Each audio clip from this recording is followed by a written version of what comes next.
मेरे मित्रों, एक बार फिर से आपके अपने YouTube चैनल जॉब्स हॉराइजन पे आपका बहुत बहुत स्वागत है।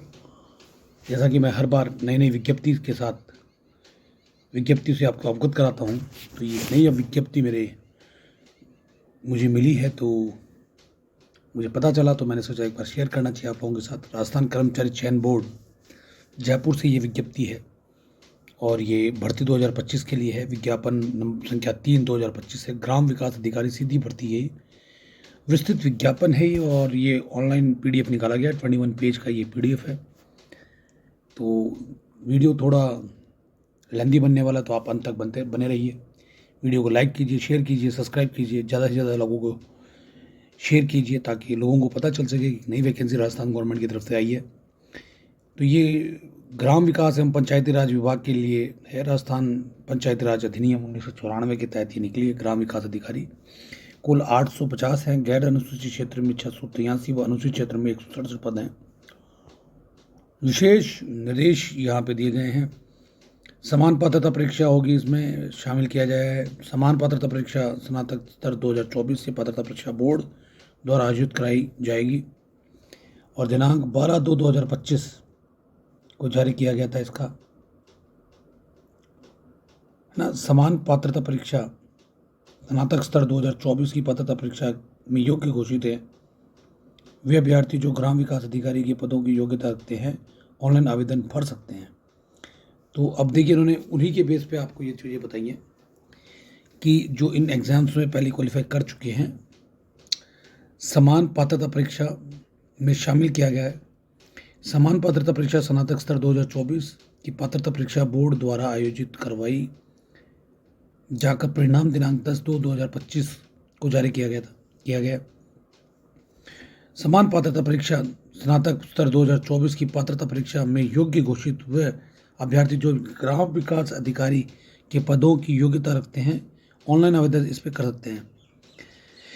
अब देखिए, जिले के पदस्थान स्थापन चाहते हैं तो उन जिलों की प्राथमिकताओं को क्रम ऑनलाइन आवेदन पर निर्धारित कॉलम में अवश्य भरें और मेरिट कम प्रेफरेंसेस ये यहाँ पे रखा गया है। आवेदक जिलों की प्राथमिकता कम ध्यानपूर्वक भरे। संशोधन अवधि व पश्चात इसमें किसी प्रकार का शोषण नहीं किया जाएगा। ऑनलाइन एप्लीकेशन फॉर्म इसका देखिए दिए गए। आवेदन का सुधार हेतु पत्र व्यवहार स्वीकार नहीं किया जाएगा। तो आप जो भी फॉर्म भरेंगे बड़ा ध्यान से भरेंगे। प्रक्रिया यह है, बोर्ड द्वारा आयोजित आवेदन ऑनलाइन एप्लीकेशन फॉर्म माध्यम से प्राप्त किए जाएंगे जिन्हें राज्य अधिकृत निर्धारित ई-मित्र कियोस्क जन सुविधा केंद्र माध्यम से ही भरा जा सकता है। ऑनलाइन आवेदन पत्र भरने की पूर्व सर्वप्रथम अभ्यर्थी विस्तृत विज्ञापन ध्यानपूर्वक पढ़ें। ये वेबसाइट्स आपको दे रखी हैं, इन पे OTR वन टाइम रजिस्टर आपको दिया गया, रजिस्ट्रेशन नंबर आपको दिया जाएगा, उसको सावधानी से भरें। ये सारा इसके अंदर पूरा प्रोसेस इन्होंने समझा रखा है। तो OTR is very important for you. OTR के लिए मूल प्रमाण पत्र विकल्प डिजी लॉकर के माध्यम से 10वीं की मार्कशीट ये सब आप पहले से ही तैयार करके ई-मित्र संचालक द्वारा ऑनलाइन आवेदन, यदि कोई गलत प्रविष्टि की जाती है तो उसके लिए अभ्यर्थी को गलती ही माना जाएगा, ठीक है। तो आप उसको ध्यान रखिए। आवेदक अपनी स्वयं की SSO ID से ही आवेदन, है ना, सुनिश्चित कर सकता है। अन्य दूसरी SSO ID से भरा गया मान्य नहीं किया जाएगा।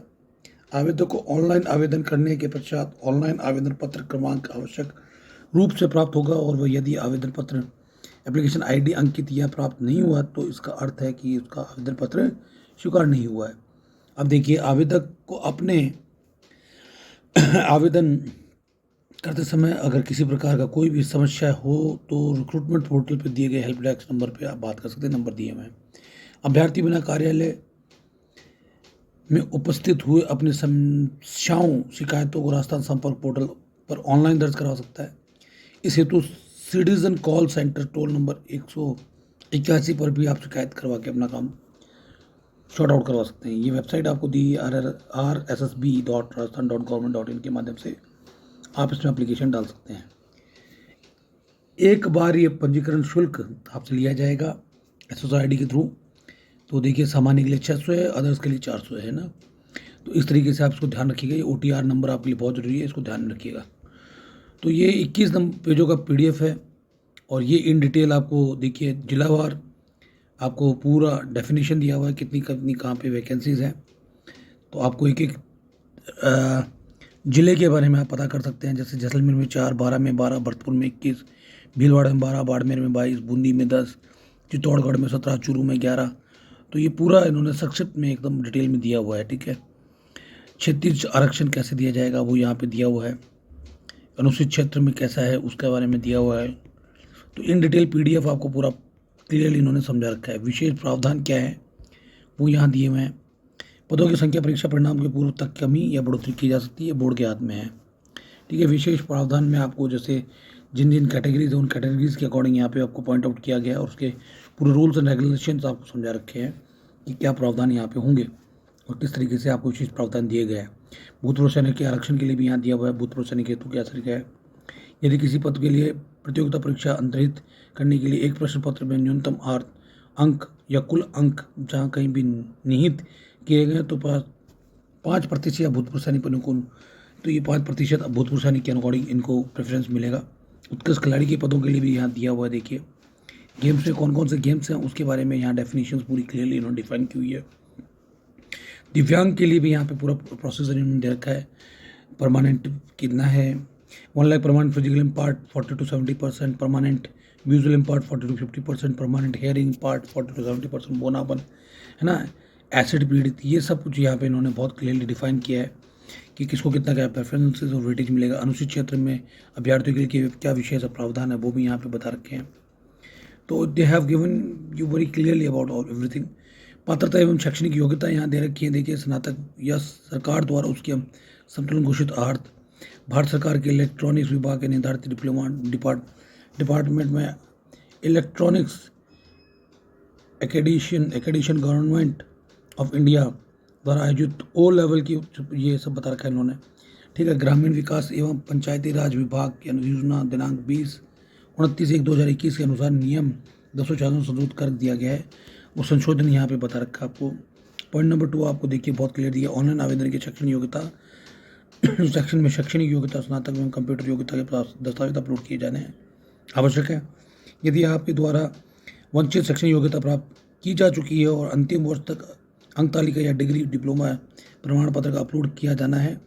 यदि अभ्यर्थी अंतिम वर्ष में प्रविष्ट हो रहा है और पिछले दिनों अंक तालिका में अपलोड करनी है, यदि संबंधित पाठ्यक्रम में प्रवेश ले लिया है तो प्रवेश फीस की रसीद, यदि तो ये आपको पूरा इन्होंने बहुत क्लियरली बता रखा है किस तरीके से आप अपने डॉक्यूमेंट। अन्य योग्यताएँ यहाँ दी है, राष्ट्रीयता कैसी आपकी होनी चाहिए, आयु 18 से देखिए 40 वर्ष तक दे रखी है इन्होंने, ठीक है। इसके अलावा विशेष प्रावधान के तहत आपको छूट होगी एज के अकॉर्डिंग, वो यहाँ दे रहा हुआ है। वे पेंशन देखिए नए नियुक्त होने वाले कर्मचारियों के लिए नियमानुसार राज्य सरकार द्वारा देय पेंशन योजना लागू होगी। विवाह पंजीकरण भी आपको यहाँ दे रखा है। जमा कराने के ऑनलाइन आवेदन भरने की अवधि भी बता रखी है। परीक्षा आयोजन कैसे होगा वो भी यहाँ बता रखा है। प्रवेश पत्र कैसे आएगा, ठीक है। तो नियुक्तियों की अयोग्यताएँ कैसी हैं उनके बारे में बता रखा है। आवेदन कैसे करें ये सारा प्रोसीजर यहाँ बता रखा है। ये फोटोग्राफ्स और आपके सिग्नेचर वगैरह किस तरीके से होने चाहिए, किस साइज़ के होने चाहिए, JPF में होना चाहिए, कैसे होना चाहिए, सब यहाँ पे दे रखा है। विशेष टिप्पणियाँ दे रही हुई हैं, तो आपको कहीं पे कोई दिक्कत आने वाली नहीं है। इन्होंने बहुत क्लियरली बहुत अच्छे तरीके से आपको हर एक चीज़ बहुत विस्तारपूर्वक आपको समझा रखी है। वे प्रमाण पत्र के संबंध में प्रावधान आपको 20 नंबर पॉइंट पे दिए हुए हैं, पेज नंबर 18 के अंदर। फिर उसके बाद में आपको 21 नंबर आवेदन में गलत सूचना प्रस्तुत करने की अनुसूचित समाधान रोकथाम कैसे किया जाए।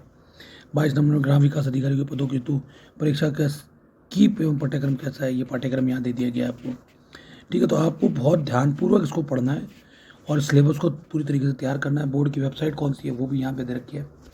तो ये पूरी डिटेल में मैंने नोटिफिकेशन को पढ़ दिया है, तो आपको इसमें दिक्कत आएगी नहीं। देखिए जो चीज़ें ज़्यादा संक्षिप्त में नहीं बतानी चाहिए थी मैंने नहीं बताई हैं, लेकिन आपका होना चाहिए कि जल्दी से जल्दी आप इस फॉर्म को लास्ट डेट होने से पहले इसको फिलअप करें और अपनी परीक्षा की तैयारी में लग जाएं।